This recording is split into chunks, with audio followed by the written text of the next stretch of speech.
Do it.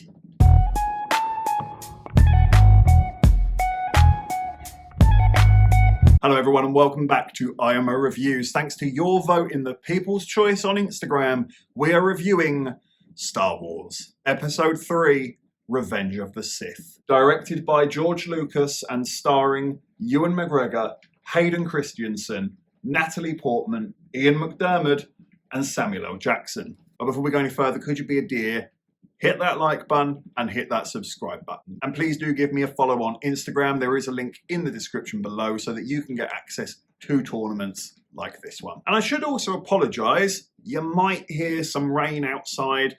It's not just raining, it's like a full-blown monsoon out there.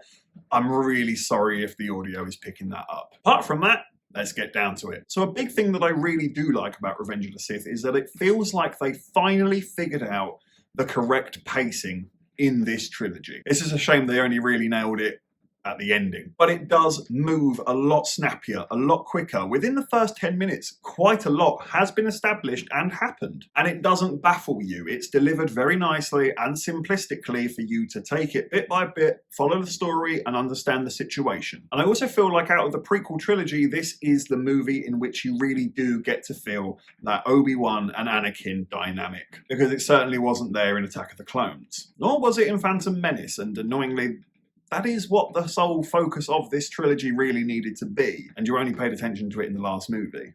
But I do like what they do with it. I like their back and forth bickering, especially early doors. There's a moment when both of them are in an elevator and Obi-Wan's getting a little bit annoyed with R2-D2. R2-D2 is Anakin's droid and Anakin stands up for his droid. And Obi-Wan sort of backs off saying, look, hey, nothing to do with me. It's your droid. I like that. It's not crucial to the story at all, but that's what this series is missing. That bickering between the two of them, that friendship, so that when it does all fall down at the end, that it has an even bigger impact. I like it. I just wish there was more of it. And I guess that's what this review is going to be a little bit, in the positive regard anyway, because I think this movie gets a lot right in the smaller details, not necessarily the bigger details. For example, in that opening mission, when Obi-Wan and Anakin are stopped by ray shields, I actually like that Anakin suggests patience, that they wait. Because the Anakin we know at this point, patience isn't in his wheelhouse. He's a hothead. He flies headfirst into every situation without ever thinking about it. And yet here, he quite uncharacteristically suggests patience. That shows he's willing to learn. That shows that he wants to impress Obi-Wan. He wants to show Obi-Wan that this isn't a game. I'm believing in what you're teaching me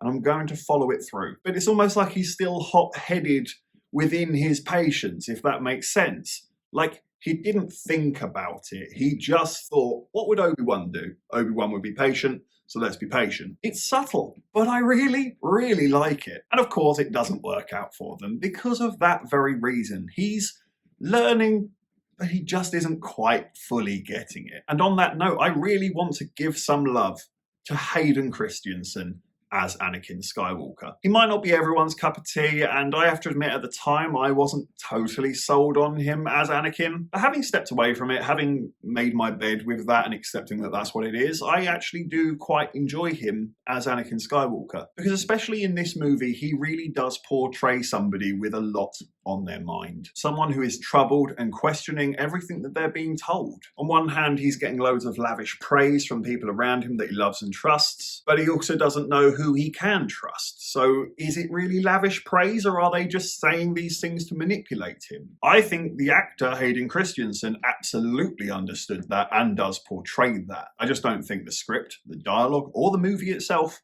actually helps him. And there is a new character in this movie who very, very quickly shot up to being one of my all-time favourites, and that is General Grievous.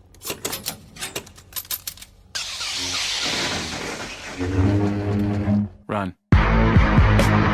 What a creepy, freaky mystery of an annihilating machine is General Grievous. But I really enjoy that he's clever, he's aggressive, and I also like the mystery around him. Because yes, he does have very clear droid cyborg armor, but you can see these sort of fleshy bits around his eyes that are very human, well, quite alien actually, but they're not robots, is what I'm trying to say. And it never really gets explained, so it just leaves your imagination to wonder what happened to this guy? What did he look like prior to this? What sort of mad experiments did he go through? And that does bring us to one of the most memorable Star Wars fights. Obi-Wan Kenobi versus General Grievous. I really, really do enjoy this fight because it's different to anything else that we've seen. It might not be the best fight, and it is a little bit too long and spliced up with the whole chase and the weird spinning wheel and the iguana. But I really like the environment, the fact that Obi-Wan is hugely outnumbered here. I like that he's fighting a Sith like no other. I don't think we've ever seen another Sith with 4 arms and 4 lightsabers. Or have we seen one that's a droid and sort of made out of metal and pretty tough to beat in a fist fight? It's a very fun fight. It's a very memorable and quotable fight. It's one of the best parts of the movie, if you're asking me. And I also really like that it fleshes out the history of old Ben Kenobi, the weird little old hermit that we first met in A New Hope. It helps you to realise that that guy really did live a life before this. Now, some of the complaints. The dialogue, more stiff and rigid than a bloody plank of wood, this dialogue is. It's the typical George Lucas case of, rather than having a conversation, we're just going to say our emotions in sentences. Yeah, that's one lesson we didn't learn from Attack of the Clones, unfortunately. The change of Anakin Skywalker to Darth Vader being way too quick and rushed. To be brutally honest with you, I kind of hate it, because I think it works if you just put a little bit more thought, care and detail into the actual events that go down. The first problem is Emperor Palpatine has been playing it fast and loose through every minute of this movie. He might as well be walking around going, "Hello, I'm the bad guy." Palpatine surrenders to Mace Windu and is essentially under arrest, except for he shoots electric lightning bolts at Mace Windu, who manages to just about hold it off and reflect it with his purple lightsaber. And Anakin turns up and is in a bit of a predicament as to whether he helps Mace Windu or if he saves the Emperor. And he very stupidly decides to save the Emperor. I don't feel the weight on Anakin's shoulders in this scene. I don't feel the turmoil, the fork in the roads that he finds himself at. I don't feel it. It feels rushed. And had Anakin actually been the one who killed Mace Windu, I think it could have worked better, because then the responsibility is actually on Anakin Skywalker. Mace Windu should have died in Anakin's arms and said something like, "You will never be a true Jedi." Anakin would be more inclined to say, "Look, this isn't what I'm meant to be. You keep on touting me out to be this special chosen one, but every time I do something it seems to be wrong and you hate me for it. So why should I waste my time trying to please people who are never going to be pleased with what I do?" That for me makes so much more sense as to why he would convert to the dark side within that conflicted mind. I think the CGI it's too heavy is what it is. It's everywhere. It's inescapable in this movie, but I must admit some of it worked for me. And that does bring us to the epic showdown on the planet of Mustafar between Anakin Skywalker and Obi-Wan Kenobi. This, I think, is very, very close to perfect. This is one of the rare occasions where I actually enjoy the dialogue before the fight. I think it's so heavily lifted by Ewan McGregor and Hayden Christensen. Ewan McGregor in particularly in this moment. This is the angriest I've ever seen Obi-Wan Kenobi be. But what's beautiful about it is that he's not even angry with Anakin. It's like he's angry with himself for letting this happen. There's a key moment in that back and forth that sells it for me, and it's when Obi-Wan Kenobi says, "Only a Sith deals in absolutes."